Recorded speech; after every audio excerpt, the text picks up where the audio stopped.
सगळीच दुःख उघडत बसला तर जगता येणार नाही. ते दुःख विसरता येत आहेत ही सुद्धा ईश्वरी सत्तेची कृपाच आहे. तेव्हा विसरलीवर पूर्वीच्या बायका नीटनेटका पदर घेणं म्हणजे आत्ताच्या घेत नाहीत असं मला बिलकुल म्हणायचं नाही. माफ करा मला, काय करू आता मी.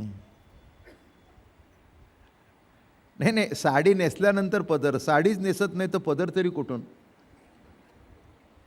पूर्वीच्या काळचा काय, पूर्वीच्या काळी पदर असायचा म्हणजे ते काय आहे बघा. आता तर सुद्धा काही चुकीचं आहे असं काही मला म्हणायचं नाही. काळामध्ये फॅशन बदलतात. त्याच्यापूर्वी तर कांचोळी होती. कांचोळी म्हणजे कळलं का तुम्हाला, अंगात घालायची नाही, शिवता येत नव्हते, असा एक मोठा पदर घ्यायचा, मोठा फडका, आणि तो मागे गाठ मारून बांधायचा, कांचोळी. काय त्यावेळेला सुद्धा हे नव्हतेच. तेव्हा स्लीवलेसची फॅशन ही पुराण काळापासून आहे. आत्ताच कोणी स्लीवलेस घालतात असं कोणी वाईट वाटण्याचं कारण नाही आणि तुम्हाला हे लाज वाटून घेण्याचं काही कारण नाही. मधल्या काळात तसं बघायची सवय नाही म्हणून माणसं म्हणली हे चुकलं. मी कधीही चुकलं म्हणणार नाही. काय म्हटलं तुम्ही काढून बघा. आता कांचोळी जर असं म्हणले तर इथे मोकळं असणारच, उघड आहे. म्हणून त्याला ज्ञानेश्वर महाराजांच्या अभंगात शब्द, कांचोळी अंगी न समाये गे माय, गुडिया उव्हा मकरे शृंगारा, कांचोळी अंगी न समाये गे माय. आमचे कर्णिक सर म्हणजे काय, फारच कडक. हिम्मत नाही ते आल्यानंतर त्यांच्या अंगावर कोणी जाणं येणं. तेव्हा सर्व कॉलेज कर्णिक सरना घाबरतं, पण कर्णिक सर मिसेस कर्णिकला घाबरतात. देअरफॉर सगळं कॉलेज मिसेस कर्णिकला घाबरतं. काय लक्षात येते का काय सोडवला विषय तो? अशी गणितं सोडवायची असतात. तर्क काय झाला काय? हां, अहो ती म्हणाली त्या मुलारे मी मेल्या कधी आली आहे का कॉलेजमध्ये? म्हणला तसं नाही, हे लॉजिक आहे. लॉजिक काय? सगळं कॉलेज मिस्टर कर्णिकला घाबरतं, मिस्टर कर्णिक तुम्हाला घाबरतं, देअरफॉर सर्व कॉलेज मिसेस कर्णिकला घाबरतं. तसं लक्षात घ्या, हे ज्ञान अभेद खंडन आहे. आहे ते काय सांगताय? आहे ते काही सांगायचं नाही म्हणून ज्ञानाचा अभेद आहे याचंही खंडन. आहेच आहे, सांगता काय? आहेच आहे ते सांगितलं म्हणजे चुकीचं ठरतं. सांगायची गरज नाही, सांगायची गरज नाही, सांगणं हे चुकीचं आहे. तरी पण माऊलीचं सांगणं चाललंय आणि हाच त्या अमृतानुभवाचा विलास आहे. आणि अर्थात हे माऊली आहे म्हणूनच सांगू शकतात. आमच्यासारखे बडबड करतात, पण चांगलं आहे ती माऊलीची बडबड आहे म्हणून हॉल रोज भरतोय. अगदी माणसं आवडीने येतात. ज्यांना मागे बसून दिसत नाही ते पुढे विचारे खाली बसतात. एरवी माणसं खुर्ची करता बांधतात. खुर्ची करता कुठे बांधतात ते तुम्हाला माहिती आहे, आणि खुर्ची सोडून कुठे बसतात तेही तुम्हाला माहिती आहे, नाही का? हां, इथे खुर्ची करता नाही, इथे सगळी माणसं बघा एवढी जाता येतात, चपलीची घाण लागलेली असते. पण त्यांचा हेतू एक असता की बा प्रवचन करताना महाराज आम्हाला नीट दिसावे, लांबून आम्हाला दिसत नाही, त्याचा आनंद लुटता येत नाही. हा त्याच्यातला भाग आहे.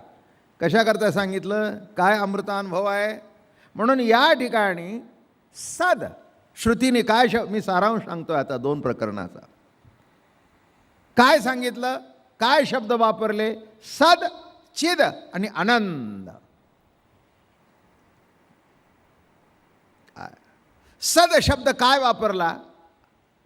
असद नव्हे ते सद, जड नव्हे ते चिद, आणि दुःख नव्हे तो आनंद.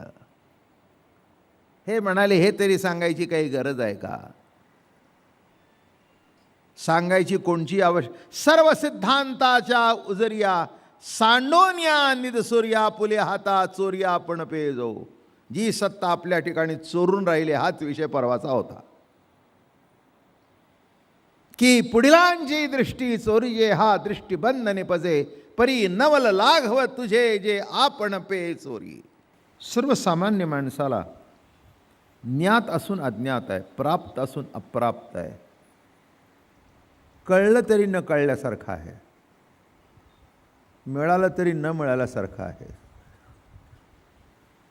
बोलणं त्याच्याने आहे तरी बोलण्यातून प्रकट होत नाही,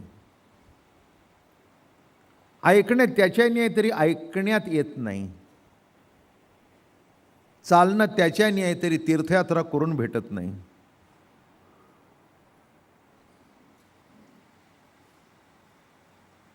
असं आहे नाहीच्या पलीकडे, ज्ञान अज्ञानाच्या पलीकडे, दृश्य द्रष्टा दर्शन या त्रिपुटीच्या पलीकडे, ज्ञाता ज्ञेय ज्ञान याही त्रिपुटीच्या पलीकडे जी आत्मसत्ता आहे, जी आत्मसुख आहे, जी आत्मप्रतीती आहे, त्याचं दर्शन घेणं म्हणजे अमृतानुभवाची प्रवचन ऐकणं.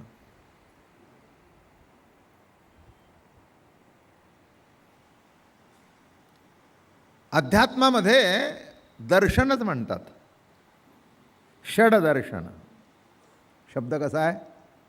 वैशेषिक, न्याय, सांख्य, योग, पूर्वमीमांसा आणि उत्तरमीमांसा नामे 6 षडदर्शन. हे माऊली दर्शन. दर्शन शब्दाचा अर्थ ज्या वाचला असताना आपल्याला ईश्वरी सत्तेचं दर्शन होतं, अशा वाङ्मयाला दर्शन. आणि ज्यांनी ती दर्शन निर्माण केली त्यांना दर्शनकार म्हणतात. ज्यांनी ती आत्मसत्ता बघितली, ज्यांनी त्याचा अनुभव घेत आहेत.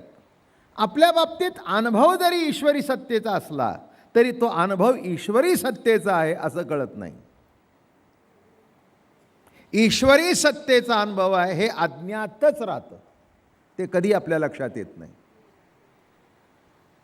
एक व्यवहारातला दृष्टांत देतो. काही काही टायमाला एक मनुष्य प्रत्यक्ष मदत करत नाही, पण कोणाच्या हातून मदत करतो.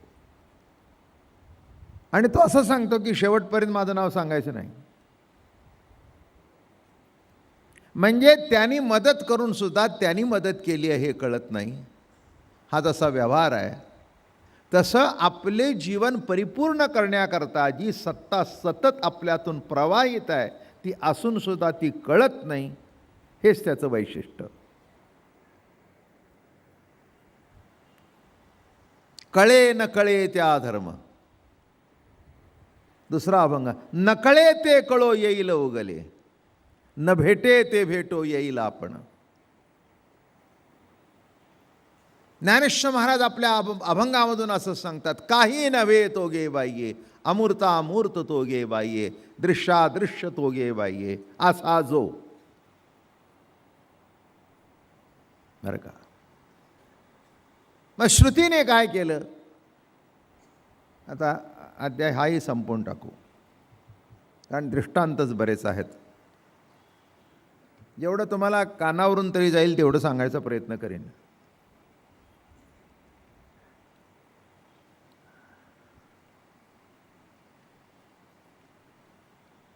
काय नावाने हाक मारलं? सदचिद आनंद. म्हणून या प्रकरणाचं नाव आहे सच्चिदानंद पदत्रय विवरण.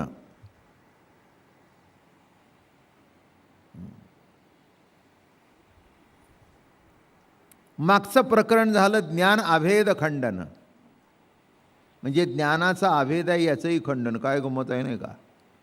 खंडन का आहेच तर सांगता काय? नामे खंडन.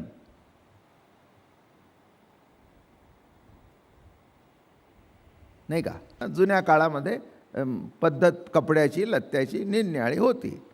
तेव्हा असो, मग आता ते पैठणी नेसलेली त्याच्या आतमध्ये ती अशी घातली, घातल्यावर विसरली ना, लग्न झालं असं करते. मग नवऱ्याची गेली, अहो मी मगाशी तुमच्याकडे नत दिली ना. चुकला घाव ऐरणीवर. काय म्हटलं मी? चुकला घाव कुठे असतो?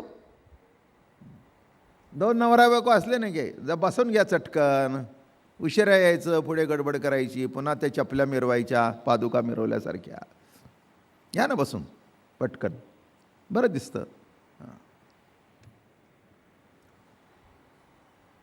तेव्हा मग चुकला घाव खुणावर ऐरणीवर.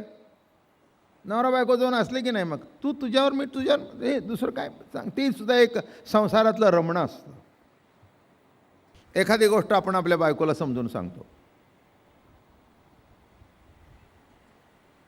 काही वेळेला आवडत नाही, किंवा दुसरं कोणी असू दे, बायको असू दे, बहीण असू दे, मुलंबाळ असू दे, आपला गडी असू दे, आपला नोकर असू दे, आपण त्यांना समजून सांगतो. मग समजून सांगणं सुद्धा त्यांना आवडत नाही. कळलं का तुम्हाला? अहो आम्हाला माहीत नसेल तर सांगा ना. माझं बोलणं कळलं का?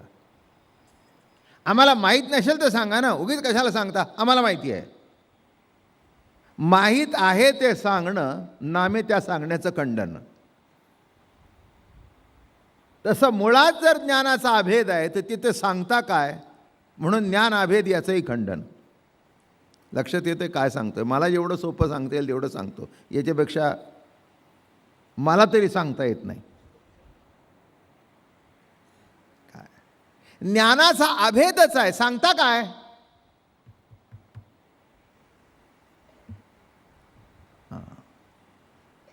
आपल्या घरामध्ये मोठ्या मोठ्या गमती घडत असतात. ते मागच्या महिन्यात तू पैसे खर्च केले होतेस ना,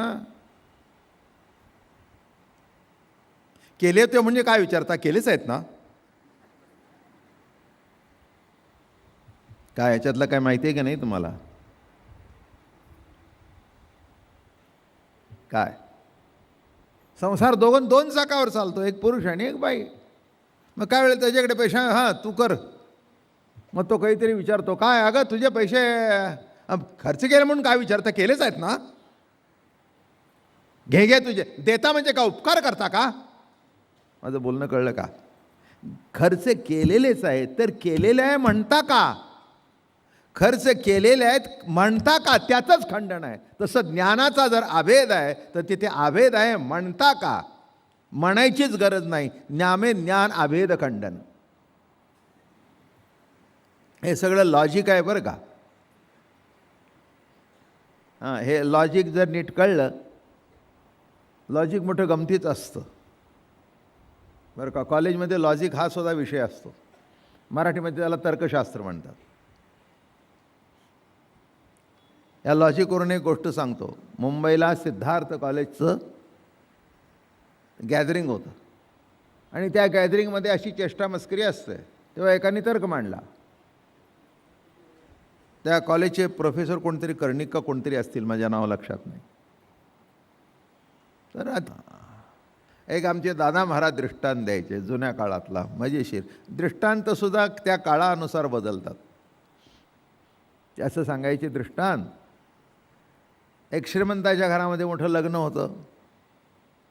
मग त्यावेळेला बायका नती घालायच्या, आता फॅशन म्हणून घालतात. पण पूर्वीच्या काळी असं असायचं, बाईचे लग्न झाल्यानंतर कान आणि नाक कधीही उघडं राहू नये. नथ जरी नाही तरी चमकी तरी, चमकी म्हणजे नाकात असल्यानंतर चमकते ती चमकी.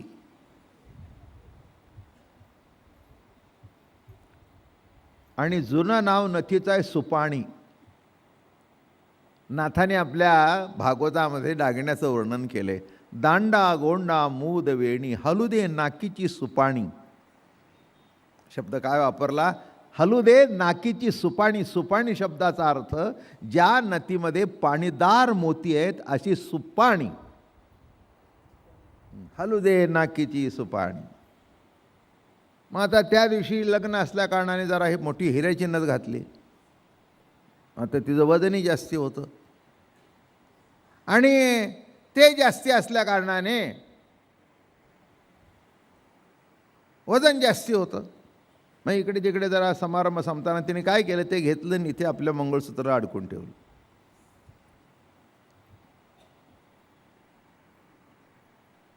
झालं बाबा.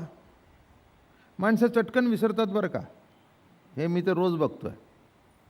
आत्ता एकच ठेवली तर वस्तू आपल्यालाच मिळत नाही आपली. आणि मग आपण म्हणतो तुमच्या हातात दिली होती ना, त्याच्या हातात दिली होती ना, तुमच्याकडे दिली होती ना, इकडे ठेवली होती ना. काय म्हणजे माणसाचा विसरणं हा एक स्वभाव आहे. बरं आहे विसरतंय म्हणून, नाही तर सगळं धरून बसले असतं तर आयुष्य जगता आलं नसतं. हे बघा एक सांगू, आयुष्यामध्ये इतकी दुःख येतात, ती विसरतायत म्हणून जगताय ना. सगळीच दुःख उघडत बसला तर जगता येणार नाही.